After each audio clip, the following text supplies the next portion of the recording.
Yes, tu as vraiment, vraiment bien fait d'être là ce matin. Amen. Amen. Ok. Je vais partager la parole du Seigneur avec toi. Et je vais faire un exercice euh, un peu spécial ce matin.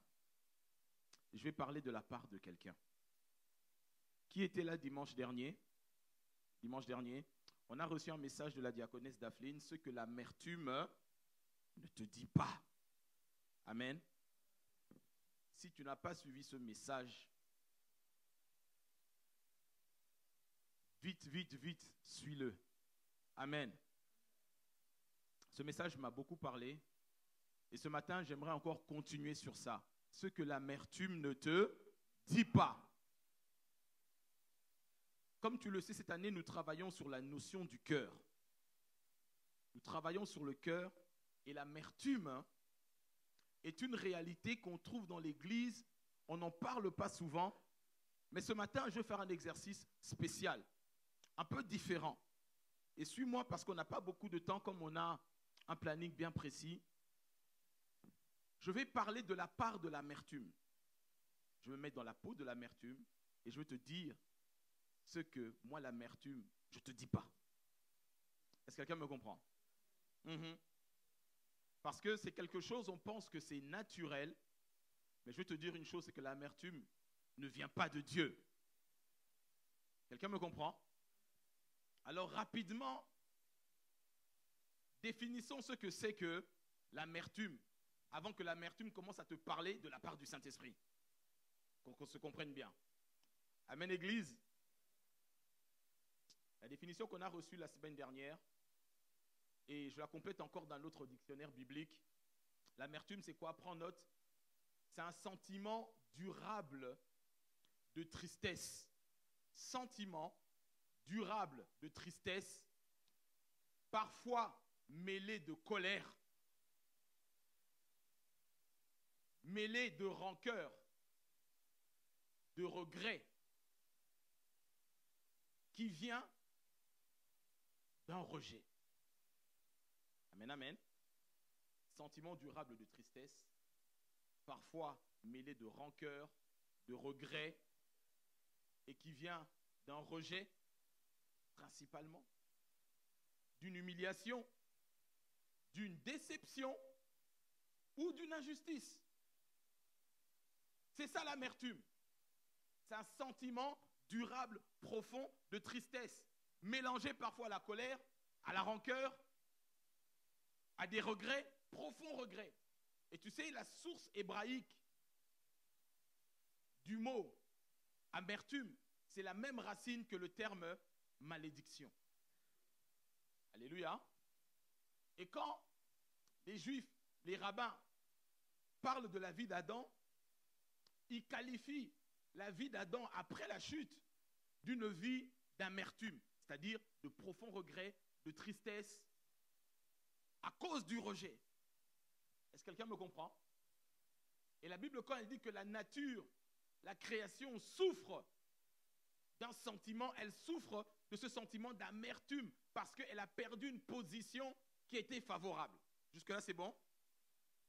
Maintenant, dans l'Église, il y a des personnes qui éprouvent une amertume et il y a des personnes qui éprouvent une amertume à cause de certaines raisons, des fois qui peuvent être vraies, mais des fois qui sont fausses. Et c'est compliqué des fois à gérer. Mais maintenant, je vais rentrer dans les détails et je vais te dire ce que l'amertume ne te dit pas. La première chose que l'amertume, moi l'amertume, je ne te dis pas, c'est que je suis un poison. Et si tu joues avec moi, je vais te tuer. Est-ce que l'Église me suit? La première chose que l'amertume ne te dit pas, parce que beaucoup de chrétiens se cachent en disant « on m'a fait du mal, j'ai cette amertume-là, ça ne part pas, c'est devenu comme une seconde nature. » L'amertume te dit ce matin « je suis un poison. Et si tu joues avec moi, je vais tuer ta vie. » Et tout ce que l'amertume ne te dit pas de sa nature, la Bible te le dit. Et c'est sur cette base-là que je veux parler à l'église et que l'église est avec moi ce matin. La première chose, l'amertume te dit, je suis un poison. Quelqu'un dit avec moi, je suis un poison. Apocalypse chapitre 8. Apocalypse chapitre 8, versets 10 à 11. On est dans la version parole vivante. Si on peut m'aider rapidement, on n'a pas beaucoup de temps ce matin. Apocalypse chapitre 8, versets 10 à 11. La Bible nous explique une réalité profonde et puissante. Suis-moi. Qu'est-ce que la Bible nous dit?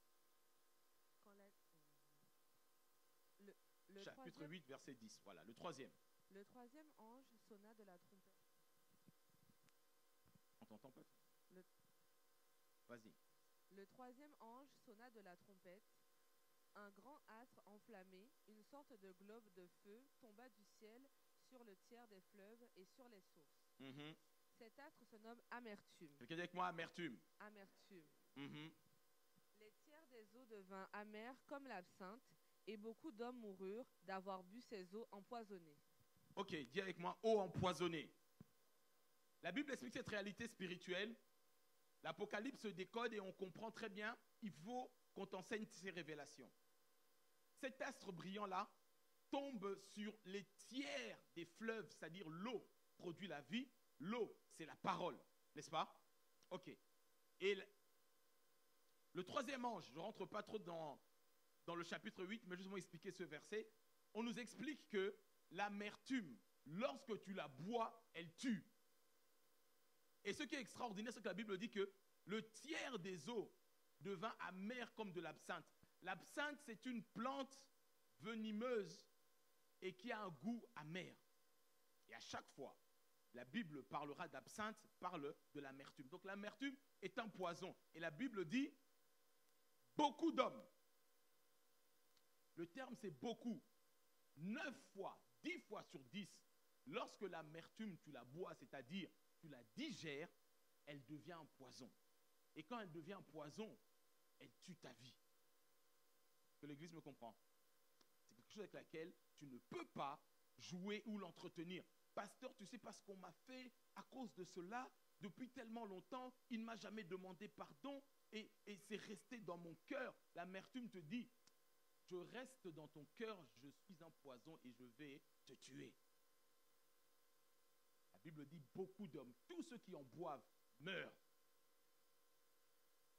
C'est bon jusque-là? La première chose que l'amertume te dit, je suis un poison et je suis aussi un monstre. Amen, amen. L'amertume provient du rejet. Le rejet, comme on l'a vu, provient du séjour des morts. Et la Bible nous explique cette réalité que l'amertume, si tu joues avec elle, elle va tuer ta vie. L'amertume est un monstre. Ce sentiment de tristesse, mêlé de colère, de regret, de rancœur, parce qu'on t'a humilié, parce qu'on t'a rejeté, parce que tu as été déçu, tu l'entretiens, c'est un monstre qui finira par te dévorer. Genèse chapitre 4, version parole de vie. On est ici avec Caïn et Abel. Les deux font une offrande au Seigneur. Le Seigneur agrée l'offrande d'Abel. Mais Dieu fait quoi? Il refuse celle de Caïn. Résultat, Caïn se sent rejeté, il se sent incompris, il est victime de rejet, il est victime d'injustice selon lui, et le sentiment de tristesse rentre dans son cœur. Quelqu'un me suit? La définition de l'amertume, c'est un sentiment profond, long, de tristesse, mêlé de rancœur, et je peux même rajouter parfois mêlé de jalousie. On a vu à la veillée que la jalousie, c'est le terrain de base de la sorcellerie. Et le premier meurtre de l'humanité a comme racine invisible l'amertume. Lorsque Dieu a rejeté, a refusé l'offrande de Caïn, il s'est senti incompris, il s'est senti victime d'une injustice. Et regardez ce que la Bible nous dit maintenant. À la fin de l'année, Caïn apporte quelques récoltes du champ et il les offre au Seigneur. Verset suivant. De son côté, sœur. De son côté, Abel apporte les premiers agneaux de son troupeau et il offre au Seigneur les meilleurs morceaux. Le Seigneur reçoit avec plaisir Abel et son offrande. Mais il ne reçoit pas Caïn, ni son offrande. C'est pourquoi Caïn est très en colère. Son visage devint sombre de tristesse. Amen. La colère, on revient, et son visage devient sombre de quoi? De tristesse. En d'autres termes, l'amertume. Parce qu'il s'est senti discriminé, rejeté. L'amertume devient toujours, comme on a vu avec la dépression, de cette racine spirituelle qui est le rejet. Quelqu'un me comprend? L'amertume te dit ce matin, je suis un poison. Tous ceux qui me boivent en meurent. Je suis un monstre. Tous ceux qui me cajolent, je les tue. Est-ce qu'on est ensemble? Dis à ton voisin, je refuse l'amertume dans ma vie. Dis-lui, toi aussi, oh, refuse. Il n'y a pas, oh, mon amertume, parce que tu sais d'où je viens, tu le caresses comme un, tu vois, comme un bébé lion. Un bébé lion, quand il vient de naître, c'est un chaton. Hein. C'est un chaton. C'est un chaton. Tu peux même le taper comme ça, dire, à toi, dégage. Et quand il va grandir, qu'il a besoin de manger 40 kilos de viande, c'est toi qui... Quelqu'un me suit? Regardez ce que la Bible dit. Donc, son visage devient sombre de tristesse. Verset suivant. Il devient sombre de tristesse. Le Seigneur dit à Caïn, tu es en colère et ton visage est triste. Pourquoi? Si tu agis bien, tu peux te remettre debout. Si tu n'agis pas bien, le péché est comme un animal couché à ta porte. Stop. Le péché ici, c'est l'amertume. Et Dieu dit, il est comme un animal. Et dans les études que j'ai faites sur ça, la Bible nous dit, c'est comme un animal, c'est-à-dire un fauve prêt à bondir. Et l'hébreu ancien remplace animal par monstre. Est-ce que quelqu'un me comprend? Parce qu'ici, on est après la chute. Il dit, le péché qui prend la forme d'amertume, l'amertume lorsqu'elle est entretenue est un péché. Et il dit, le péché est couché à ta porte, c'est-à-dire elle guette ta vie comme un monstre. Est-ce que quelqu'un me comprend? Il t'attend en cachette, prêt à faire quoi? À t'attraper. Mais toi, sois plus fort que lui. Amen. D'autres versions disent, le péché est tapis à ta porte et ses désirs se portent sur toi, mais toi, domine sur lui. Ce matin, j'ai envie de te dire, si tu ne domines pas ton amertume, elle va te tuer. Aujourd'hui, c'est un petit chaton, mais en réalité, c'est un tigre. Quelqu'un me comprend? Donc la première chose, c'est que l'amertume ne te dit pas, sous ces airs de cajoler tes sentiments parce que tu as été maltraité, parce que tu as été violenté, parce qu'on t'a mal parlé, parce qu'on a été injuste envers toi, la première chose que l'amertume te dit, je suis un poison dans ta vie et je suis un monstre. Si tu m'entretiens, je te tuerai. Et je te tuerai certainement. Il s'attaque à ton cœur. C'est pour ça que la Bible dit, veille sur ton cœur plus que toute autre chose. Et lorsque l'amertume rentre dans ton cœur, il rentre toujours comme un petit lionceau que l'on caresse, qui semble être inoffensif, mais il se retournera contre toi. Le poison, quand tu le bois au départ, tu dis, ça c'est du poison. Non, ça peut même avoir un goût qui semble succulent, mais après ça se retourne contre toi. Est-ce que l'Église me comprend? Je veux dire à ton voisin, ne joue pas avec l'amertume. La deuxième chose que l'amertume ne te dit pas, ce que moi, l'amertume, je ne te dis pas, c'est que quand je rentre dans ta vie, j'endurcis ton cœur. Quand je rentre dans ta vie, je fais quoi? J'endurcis ton cœur. Je rends ton cœur semblable à un roc.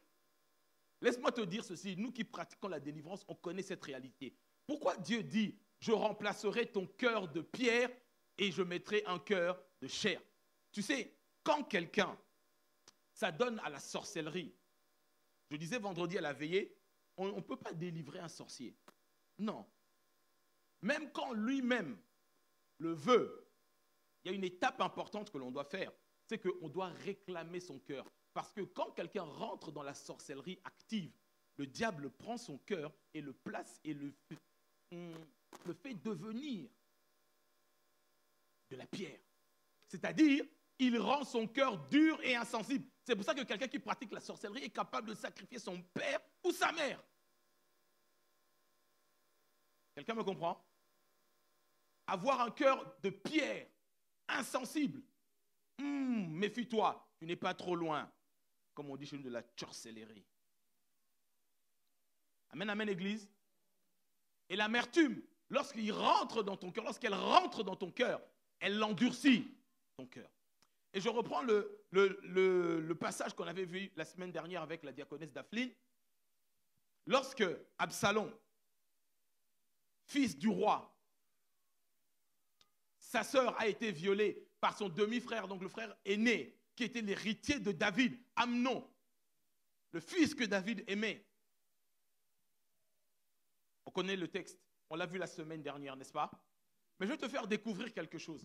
Lorsque, dans ce texte, sa sœur a été violentée, elle a été abusée, ensuite rejetée comme rien par Amnon et autres, il se passe quelque chose entre Absalom et son frère. Je prends ça dans la version Darby, on va aller dans 2 Samuel. 2 Samuel chapitre 13, versets 22 à 23. 2 Samuel chapitre 13, versets 22 à 23. Qu'est-ce que la Bible nous dit? Et Absalom ne parla à Amnon ni en mal ni en bien, car Absalom haïssait Amnon, parce qu'il avait humilié Tamar, sa sœur. Laisse-moi t'expliquer. La Bible dit que Absalom ne parla ni en bien, ni en mal avec son frère. Ça veut dire, il était tellement dans l'amertume qu'il dit, moi en fait, je ne calcule pas. Je lui dis ni bonjour, ni au revoir. J'ai rien contre lui en fait, mais je ne parle pas. Ça parle à quelqu'un?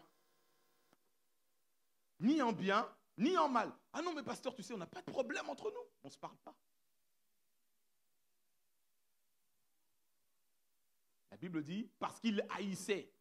Son cœur était devenu dur. Ça a duré pendant 2 ans. Son propre frère, dans la même maison, il ne se parle pas. Il dit, Absalom n'adressait pas la parole à son frère, ni en bien, ni en mal, à cause de l'amertume. L'amertume donne naissance à la haine. Et la haine endurcit ton cœur. Endurcit ton cœur comme le cœur des occultistes. Il y a dans l'église des enfants de Dieu qui viennent adorer le même Seigneur, mais depuis des années, ils ne se parlent pas, ni en bien, ni en mal. En fait, pasteur, j'ai rien contre elle, mais on ne se calcule pas en fait. Espèce d'Absalom.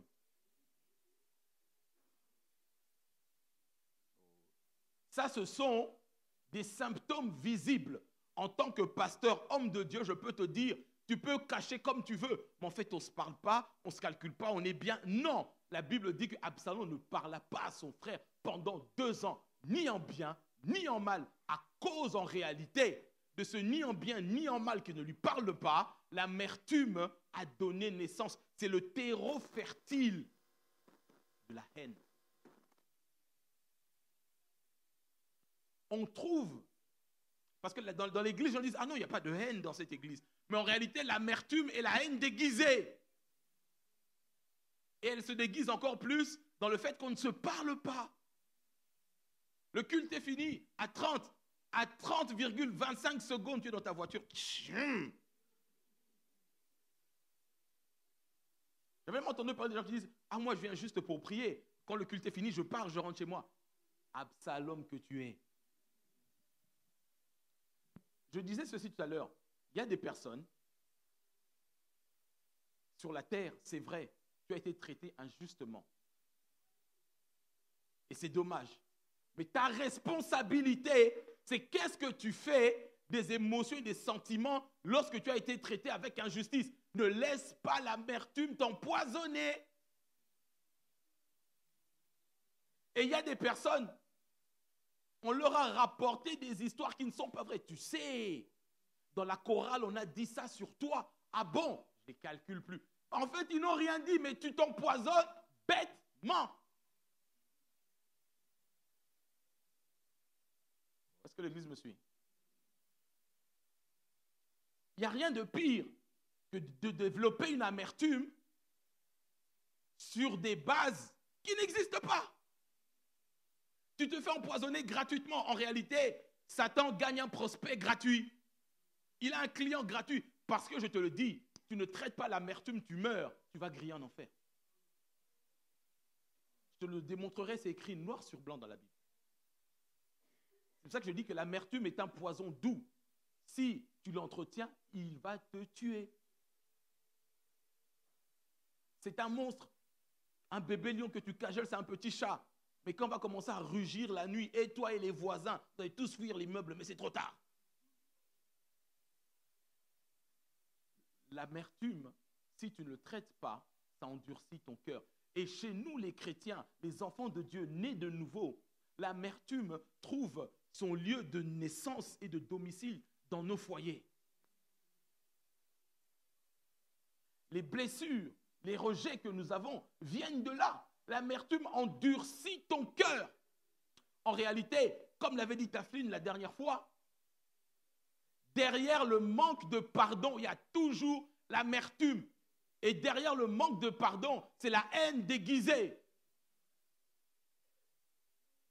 Quelqu'un me comprend? Il dit, ah non, pasteur, je vais pardonner, mais en fait, on ne se parle pas, ni en bien, ni en mal. C'est faux! C'est l'amertume. Des fois, c'est légitime parce qu'on t'a maltraité, on t'a rejeté, on t'a manqué de respect, on t'a volé de l'argent, on t'a violenté. Mais tu es responsable de ce que tu fais de tes émotions. Lorsque ce poison se mélange à ton cœur, il va l'asphyxier. Ce que l'amertume ne te dit pas, c'est qu'il est un poison, c'est un monstre et il endurcit ton cœur. Est-ce que l'église me suit toujours? On est toujours ensemble? Troisième chose que moi, l'amertume, je ne te dis pas. Quand je rentre dans ta vie et tu me caresses et tu m'entretiens, moi, l'amertume, je fais de toi un meurtrier, un assassin.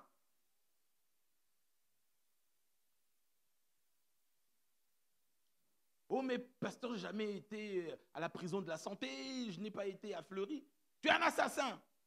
Pourquoi? Parce que l'amertume donne naissance à la haine. 1 Jean, parole vivante. Chapitre 3, versets 14 à 15. 1 Jean, chapitre 3, versets 14 à 15. Je lis ceci pour gagner du temps. Celui qui n'aime pas, c'est-à-dire dans le cœur du chrétien où il n'y a pas d'amour, loveless, dit ma Bible en anglais, où il n'y a pas d'amour, celui qui n'aime pas se trouve encore dans le royaume de la mort. Celui qui n'aime pas, qui a la haine, qui a l'amertume, la Bible dit que tu te trouves dans le royaume des morts, c'est-à-dire dans le séjour des morts. Car si quelqu'un a de la haine pour son frère, c'est un meurtrier. La Bible ne dit pas, il est comme un meurtrier. Non, non, non, non.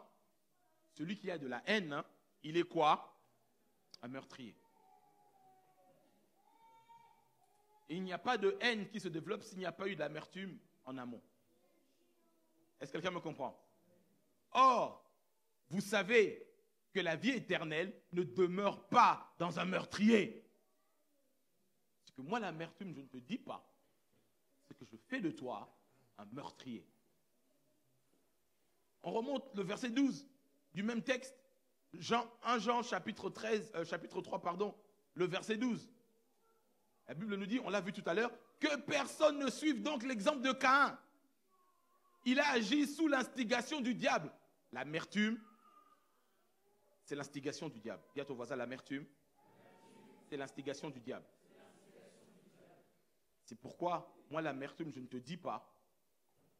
Ce que moi, je ne te dis pas. Troisième chose, c'est que je fais de toi un meurtrier. Un meurtrier parce que tu es capable de souhaiter le malheur de ton frère. tu es capable de souhaiter le malheur, de l'échec, les pleurs, les soupirs de ta sœur ou de ton frère, déjà de ta maison et dans l'église, tu es un assassin. Tu ouvres la porte par tes paroles pour que les esprits mauvais puissent rentrer derrière et tuer une personne ou faire du mal à sa vie. Tu es un meurtrier. À cause de l'amertume. Et le premier meurtre qui a été commis sur terre avait comme racine invisible l'amertume. C'est pour ça que la Bible dit, ne suivez pas l'exemple de Caïn. À cause de la jalousie maladive, de l'amertume, à cause de ce sentiment que lui trouvait d'injuste.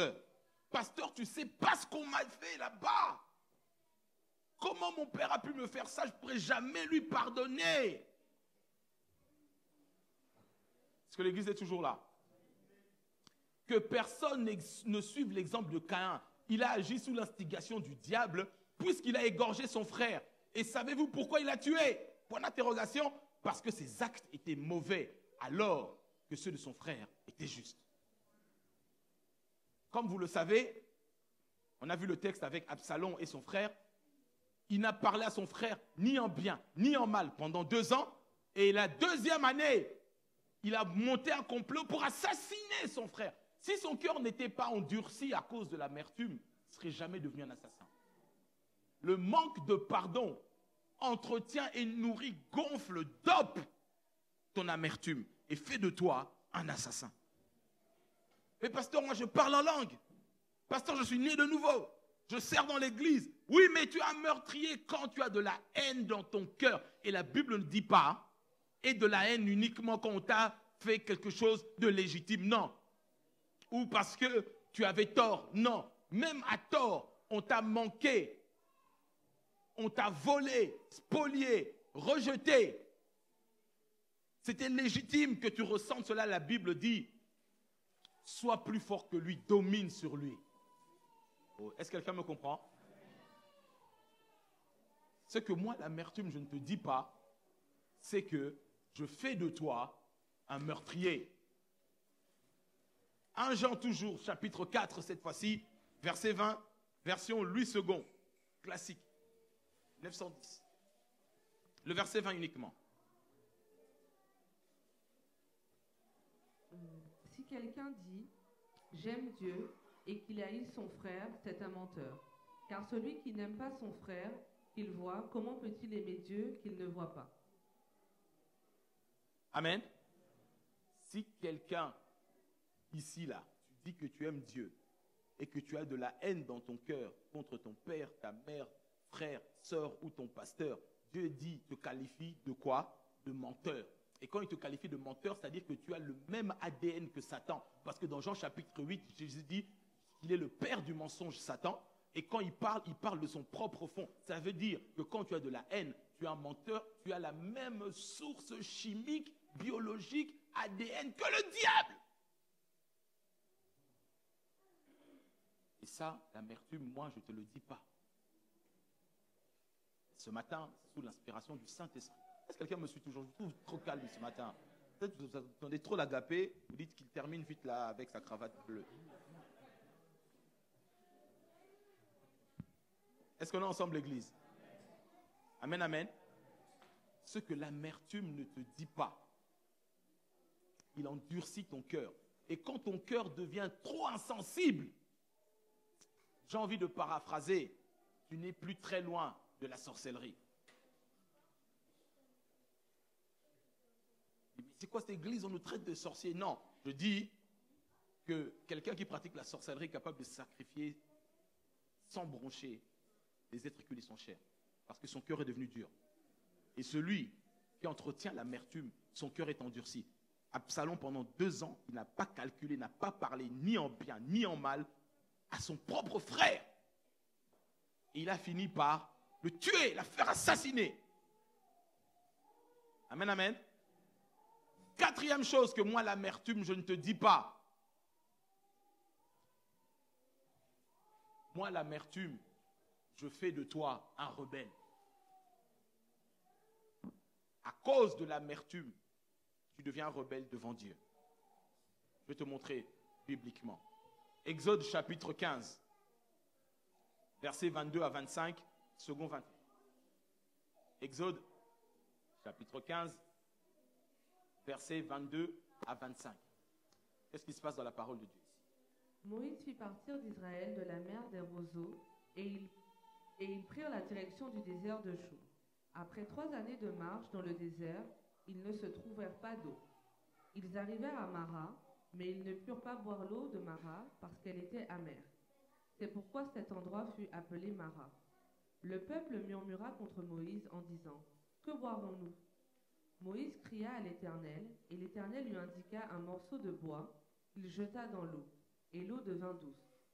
Ce fut là que l'Éternel donna au peuple des prescriptions et des règles, et ce fut là qu'il le mit à l'épreuve. Amen. Dieu nous met à l'épreuve. Il n'y a pas de chrétien, je dis bien, il n'y a pas de chrétien né de nouveau qui aime servir Dieu où Dieu te testera face au leadership qu'il y a dans ton église, de ton berger et de ton pasteur. Tous. Et la preuve en est qu'ici, Exode chapitre 14, ils sortent d'Égypte. Dieu fend la mer Rouge. Miracle. Il écrase Pharaon dans l'eau. Miracle. Il y a une grande louange avec Myriam, louange prophétique. Plus d'1 million de personnes. Ils voient des choses extraordinaires. Mais Dieu dit, attendez, attendez, on va voir si l'amertume est là. Et lorsque l'eau a commencé à manquer, ils sont tombés sur une source. Cette source s'appelle Mara. Mara signifie amertume. Et là, ils ont commencé à murmurer. C'est pour ça que je dis, ce que l'amertume ne te dit pas. Quand tu commences à murmurer, tu deviens un rebelle. Tu murmures contre Dieu. Tu n'es pas content. Tu sens qu'il y a de l'injustice. C'est mal managé. Dieu ne fait pas comme ça. Si j'étais toi, Seigneur, j'aurais fait autrement. Tu commences à murmurer. L'amertume, c'est une forme de déception cachée. Je pensais qu'on allait faire comme ça, mais ils font comme ça. Et je critique et je parle. Tu deviens rebelle. Et ça, l'amertume ne te le dit pas. Moi, je te le dis. Est-ce que l'Église me comprend? Est-ce que ça passe? Toujours ensemble. L'amertume fait de toi un rebelle. Donc, j'ai dit la première chose, c'est que l'amertume que tu gardes dans ton cœur ne te dit pas, c'est que moi, l'amertume, je suis un poison. Je suis un monstre. La deuxième chose, j'endurcis ton cœur. Troisième chose, je fais de toi un assassin, un meurtrier, parce que celui qui a de la haine dans son cœur pour son frère est un meurtrier. Quatrième chose, je fais de toi un rebelle, parce que tu n'arrêtes pas de murmurer contre l'Église, contre ton mari, contre les autorités que Dieu a mis devant toi. À l'école, partout, tu murmures tout le temps, tu es un rebelle parce que, en réalité, tu es déçu. Je disais que c'est un sentiment qui prend naissance à cause de la déception, à cause d'une image que tu n'as pas reçue, quelque chose que tu n'as pas reçu, tu murmures et tu parles. Ils ont remis en cause le management de Moïse. Dieu les a qualifiés de rebelles, les a mis à l'épreuve. Comment tu réagis face à une situation qui te semble injuste? Pasteur, moi je ne supporte pas l'injustice, il faut que je parle. Il y a des moments où Dieu te dit, ferme ta grande bouche. Reste tranquille et laisse-moi travailler ton cœur. Oh, mais nous, dans notre tribu, on parle. Il n'y a pas de tribu, tu es chrétien. Je ne sais pas si l'Église me comprend. Ce que moi, l'amertume, je ne te dis pas, c'est que je fais de toi un rebelle.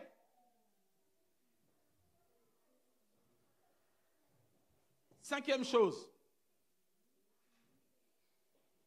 que moi, l'amertume, je ne te dis pas, si tu me gardes dans ta vie, je détruis ta famille.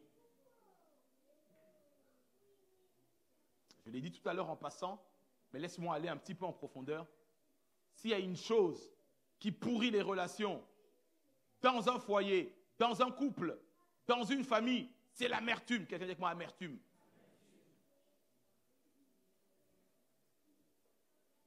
Regardez, on retourne encore avec l'histoire de David, Absalom, Amnon. 2 Samuel, chapitre 13, versets 21 à 22. 2 Samuel, chapitre 13, versets 21 à 22. Ce que moi, l'amertume, je ne te dis pas. Tu joues avec moi, je vais détruire ta famille. Donc, ici, on est après le viol de Tamar. Et forcément, David en entend parler. Verset 21. Le roi David apprit tout ce qui s'était passé et il en fut très irrité. Quant à Absalom, il ne parla ni en bien ni en mal à Amnon, mais il éprouva de la haine pour lui parce qu'il avait déshonoré sa sœur Tamar. Tu peux reprendre ça dans la version Parole de vie, s'il te plaît. On est dans le second. Regardez, Parole de vie rajoute quelque chose de très important. Le roi David apprend ce qui s'est passé et il est très en colère. Pourtant, il ne fait pas de reproche à Amnon. Stop. David apprend, il est fâché même. Mais il ne fait pas de reproche à Amnon. N'est-ce pas? Parce que c'est son fils aîné. Et il aime beaucoup. Déséquilibre d'affection dans un foyer crée l'amertume. Ou est-ce que les parents me comprennent? Même si vous ne dites pas amen, on sait que c'est vrai. Quelqu'un me comprend? Amnon était le chouchou de David. C'était son fils aîné. Et tellement qu'il avait des sentiments pour lui, il ne lui fait pas de reproche. Alors que Amnon est un meurtrier, un violeur, un criminel en fait. Mais comme c'est le chouchou de papa, il ne lui dit rien. N'est-ce pas? Aimer beaucoup ton enfant ne te dispense pas de le corriger quand il faut. Bon, on est en Europe ici, quand l'enfant fait mal, on dit attention Roger, si tu continues, tu vas aller dormir à 19h. Moi, c'est pas comme ça que... Est-ce que les parents me comprennent? Attention Alexandre, si tu griffes encore ta sœur, maman sera fâchée. Et après, oh Alexandre mon chou, oh mon chou. Bon, on ne va pas aller sur ce terrain, on reste dans la parole de Dieu.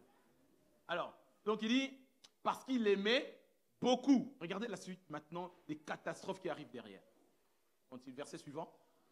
Absalom ne parle plus à Amnon, il le déteste parce qu'il a fait violence à sa sœur Tamar.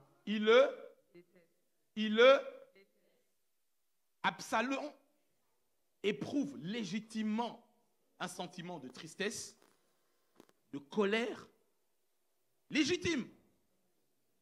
Parce que Absalom et sa sœur Tamar, même papa, même maman. Amnon, il était déjà l'aîné, mais il avait une autre mère, n'est-ce pas?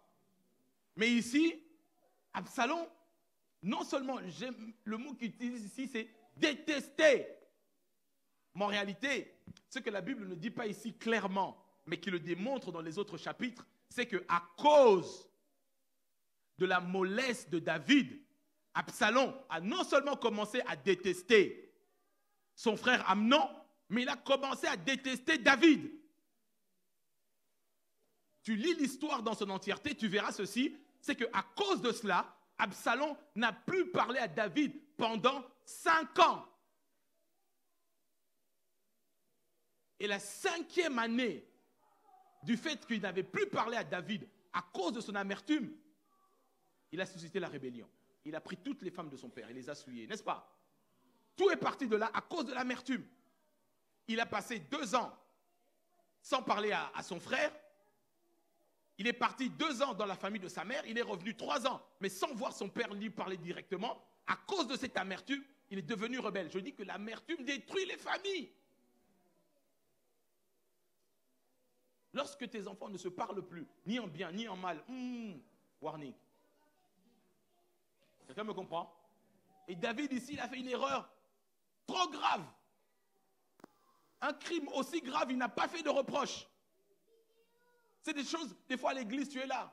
Parce qu'on n'a pas beaucoup de temps. Moi, j'ai vécu des situations à l'église où, un jour, pendant une réunion, je venais juste de devenir pasteur, une jeune fille qu'on a gagnée au Seigneur, que j'ai délivrée, s'est levée dans une réunion en agapé de... il y avait tout le monde là commençait à m'insulter, moi, mes parents. Donc, il dit, mais toi, pasteur, je vous dis, comme ça. Pas réagi. Le lendemain, je dis au pasteur, je dis, mais pasteur, tu ne peux pas laisser passer ça. Je ne suis plus Frère Dico, je suis pasteur en fait. Le pasteur, il fait, t'inquiète. T'inquiète. Je m'en occupe. Humiliation publique. Insulte publique. Et ok. La sœur, modérée là. Chantait, modérée, les communiqués, elle servait à l'église. Insulte un pasteur. Comme ça. Et le pasteur, qu'est-ce qu'il fait? T'inquiète, je m'en occupe. Allez, tu ne vas pas modérer pendant 3 semaines. C'est-à-dire que le dimanche là, on en parlait dans le bureau du pasteur. Le jeudi, comme on avait culte, j'arrive, je vois qui? Le pasteur avec la sœur en train de faire les courses et rigoler ensemble. Suspension, 3 semaines. Terminé, après la vie continue. J'ai dit que Dieu soit juge entre toi et moi. Aujourd'hui, non seulement elle n'est plus dans le Seigneur, elle a... Bon, bref. Mais, véridique, elle n'est plus dans le Seigneur, elle a eu un enfant dans l'église avec un chantre, elle a eu une aventure amoureuse avec un pasteur. La même personne, hein. Moi, j'avais dit au pasteur, j'ai dit, pasteur, ta fille là n'est pas convertie. Même si elle modère ou elle chante. Insulter un homme de Dieu comme ça. Mais Dieu voulait voir comment moi j'allais réagir.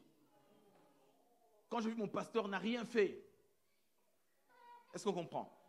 Mais ici, David, non seulement n'a pas fait de reproches, mais ce déséquilibre d'affection a fait que David, son propre fils Absalom, a commencé à le détester et menacera même son trône. Quelqu'un peut dire avec moi, l'amertume est dangereuse. L'amertume est un poison. Quelqu'un comprend? Ce que l'amertume ne te dit pas, tu me cajoles, je détruirai ta famille et je détruirai ton couple. On va lire un autre passage. Colossiens chapitre 3, 18 à 21. Rapidement, parole vivante. Qu'est-ce que la parole de Dieu dit? 18 à 21. Épouses, soyez soumises, chacune à son mari, comme il convient dans le cadre d'une vie chrétienne, à des femmes appartenant au Seigneur. Marie, témoignez à vos épouses beaucoup d'affection, ne laissez pas l'amertume ou le ressentiment envahir votre cœur et détruire votre union. Amen, amen. Est-ce que les hommes m'entendent? Oh, est-ce que les frères sont avec moi? La Bible dit, vous les maris, témoignez beaucoup d'affection à vos femmes. J'aime le vraiment. Amen. Parce que la source de l'amour, contrairement à ce que la société nous montre, que c'est les femmes qui aiment le plus pour Dieu, c'est l'homme qui doit donner d'abord l'affection. Il est la racine, il est la source, il est la fondation. Tout ce qu'un homme donne, la femme reçoit, multiplie et le redonne. C'est pour ça que la Bible dit, Marie, donnez à vos femmes beaucoup, beaucoup d'affection. Mais regardez bien ce que la Bible dit derrière. Tu peux reprendre la phrase, s'il te plaît, verset 19. Marie, témoignez à vos épouses beaucoup d'affection, ne laissez pas l'amertume ou le ressentiment envahir votre cœur et détruire votre union. Dieu prévient les hommes. Il dit, frère, donne de l'amour, mais ne laisse pas l'amertume gagner ton cœur. Pourquoi Dieu dit ça? Non, c'est pas grave. Next time. Pourquoi Dieu dit ça à l'homme? Parce que lorsque tu témoignes de l'affection et que tu n'en reçois pas, ou parce que le besoin premier de l'homme, c'est de se sentir estimé et respecté. Si ta femme ne te respecte pas, elle te parle mal, ou te manque de respect, ou manque de considération, mes sœurs, dans le cœur de l'homme, l'amertume prend naissance. Là, il y a moins d'amen, mais ça reste la parole de Dieu. Frère, continue à témoigner de l'affection à ta femme. La Bible ne dit pas quand elle est gentille, quand elle est de bonne humeur. Non, beaucoup.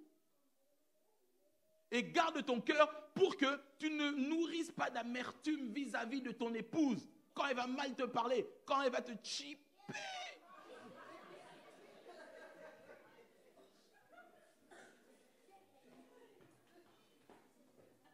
Chérie, tu n'as pas préparé mon...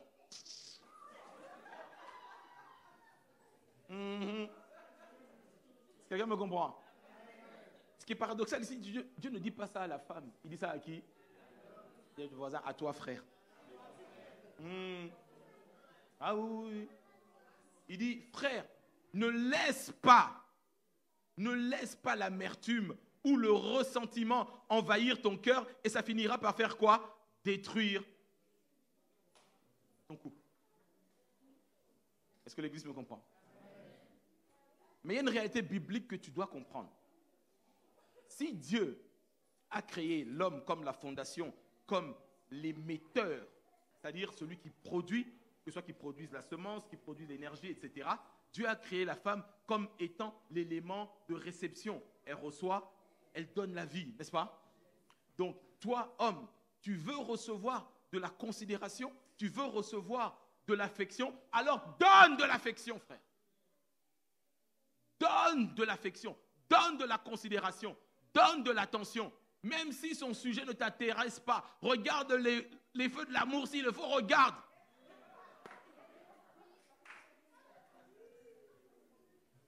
Bon, on n'a pas beaucoup de temps, il y a l'agapé. On en reparlera. Est-ce que l'Église me comprend? Je parle à mes frères, les hommes. Ne laisse pas ton cœur. Parce que nous, une fois que le cœur de l'homme est atteint, c'est compliqué. Une fois que le cœur de l'homme est empoisonné, frère, cherche la délivrance.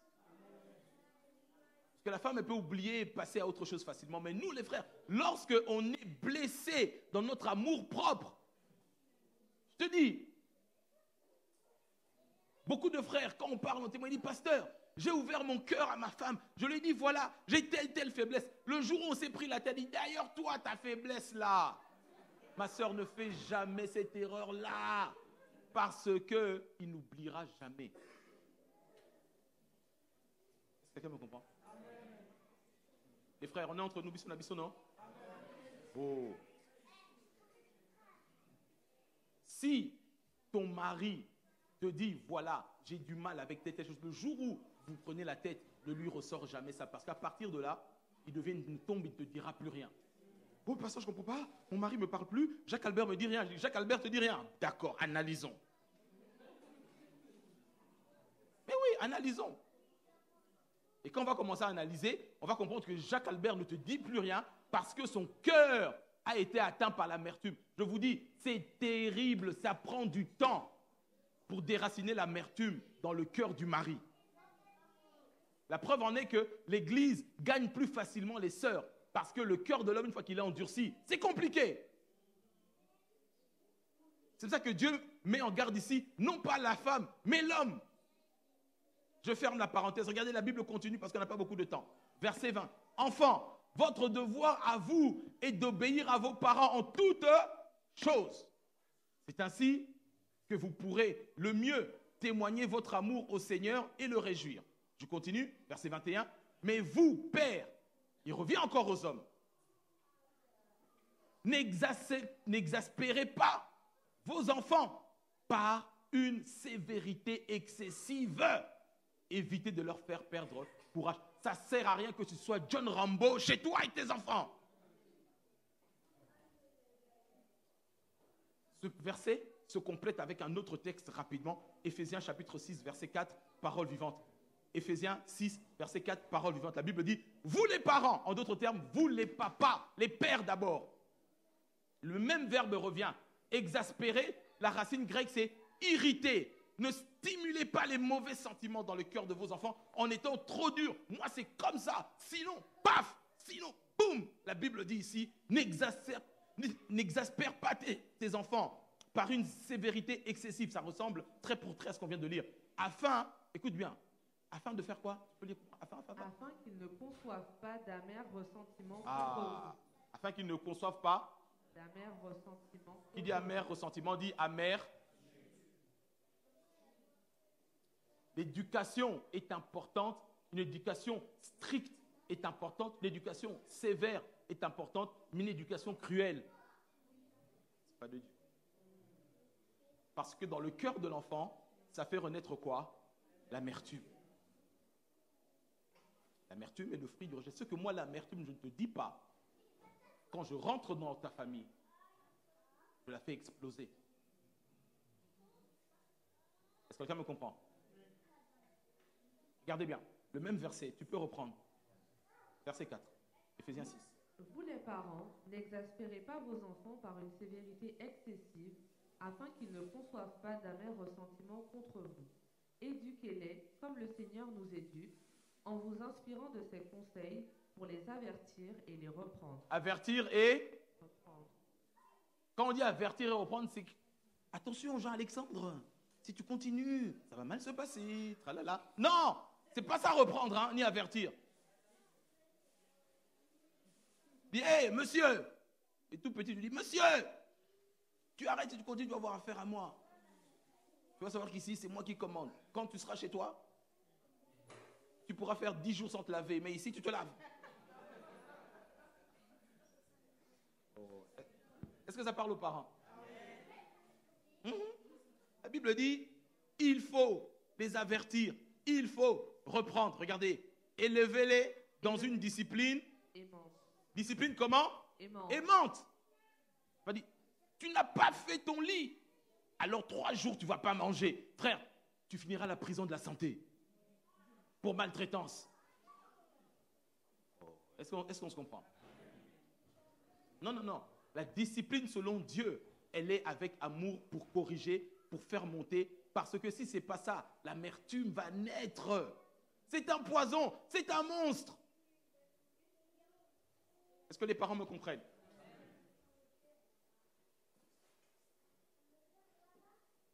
Vous les parents, n'exaspérez pas vos enfants par une sévérité excessive, afin qu'ils ne conçoivent pas d'amers ressentiments contre vous. Combien de travail, je l'ai toujours dit, le travail de pasteur, c'est de soigner. Et je vous garantis, devant le Seigneur, je me tiens sur son autel, plus de 50% du travail qu'on a à faire de réparation, c'est l'amertume dans le cœur des enfants vis-à-vis des parents. C'est un cancer qu'il y a dans l'église, on n'en parle pas. Derrière nos alléluia, amen, nos belles perruques, nos jolies cravates. Si on ne traite pas ça, c'est un poison. Est-ce que quelqu'un me suit? Dis à ton voisin, c'est que ton amertume ne te dit pas.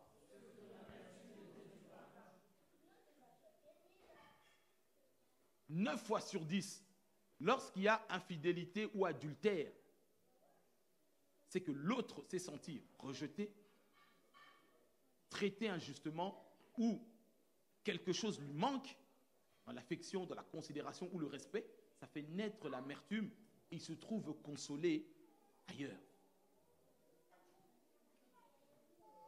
Est-ce que quelqu'un me comprend? Est-ce que l'église me suit? Pasteur, laisse-moi te dire, je parle vraiment cœur à cœur. Si ton mari ne se sent pas considéré, respecté, ça ne veut pas dire lui parler en disant « Mon Seigneur ». Non, on n'est pas au Moyen-Âge. Mais si tu ne lui parles pas avec affection, avec respect, la Bible dit dans le livre de 1 Corinthiens, au chapitre 7, que l'homme donne à la femme ce qu'il lui doit et que l'homme en fasse de même vis-à-vis de son épouse. Qu'est-ce que la femme doit à l'homme et qu'est-ce que l'homme doit à la femme? Ce que l'homme doit à la femme, c'est l'affection. C'est la considération. Ce n'est pas une option, c'est une obligation. Dieu les a formatés comme ça. Et si elle ne reçoit pas l'affection, si elle ne reçoit pas la considération, si elle ne se sent pas écoutée, si elle ne se sent pas estimée, dans son cœur, le poison de l'amertume commence. Quelqu'un me comprend? J'ai dit, j'ai vu 5 choses avec toi ce matin. Il y en a 7, donc je vais m'arrêter là. Si Dieu permet, peut-être dimanche prochain, je continuerai. Sinon, on passera à autre chose. Mais je veux simplement traiter avec toi cette question d'amertume. Ce que l'amertume ne te dit pas, tu joues avec moi, je finirai par t'empoisonner et te tuer.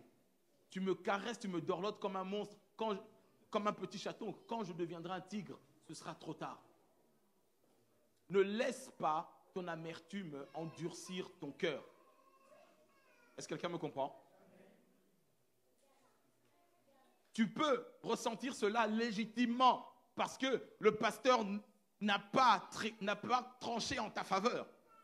Peut-être que les choses ne fonctionnent pas comme tu avais envie. Peut-être que ton mari, oui, t'a trompé et c'est légitime de te sentir trahi et abandonné.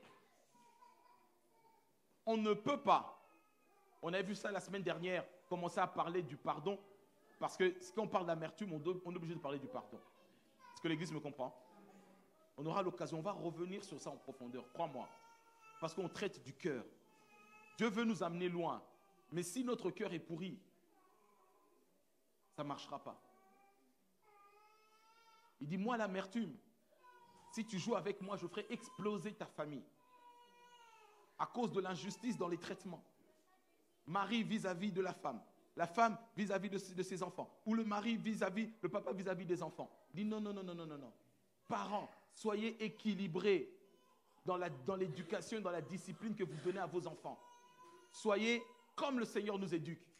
Il reprend, il fait des reproches, c'est biblique. Et des fois, il faut punir, c'est vrai. Mais ne sois pas dans la cruauté ou un cœur trop endurci vis-à-vis de tes enfants. Parce que ça fait naître dans leur cœur l'amertume qui est un poison qui finira par faire exploser votre foyer. Nous, les pasteurs, on passe beaucoup de temps à réparer l'amertume. Mes sœurs, fais attention que ton mari, lorsqu'il devient un peu froid, distant, demande au Seigneur s'il n'y a pas de l'amertume qui commence à naître dans son cœur. Sinon, il est lié. Ça, ce sont ces liens qu'il doit chercher la délivrance aussi. Mais toi, de ton côté, n'ouvre pas la porte à l'amertume par ton entêtement, ton manque de respect, ta bouche là qui pique, c'est-à-dire que ton mari dit un mot, toi tu en dis 10. Quand lui va commencer à fermer sa bouche, son cœur et attendre à l'amertume, c'est terminé. Après, même nous les pasteurs, on souffre comme ça pour réparer le cœur d'un homme qui est atteint par l'amertume. Si tu remarques que ton frère ou ta soeur ne se parle pas dans l'église, tu vois, ils suivent les flèches qui sont ici, quoi. Tu vois. Il rentre comme ça, l'autre sort comme ça, il dit non, non, non, tout va bien, moi, ni en bien, ni en mal, Absalom que tu es. Quelqu'un me comprend? Est-ce que j'étais béni ce matin? Est-ce qu'on peut acclamer le roi des rois? Yes.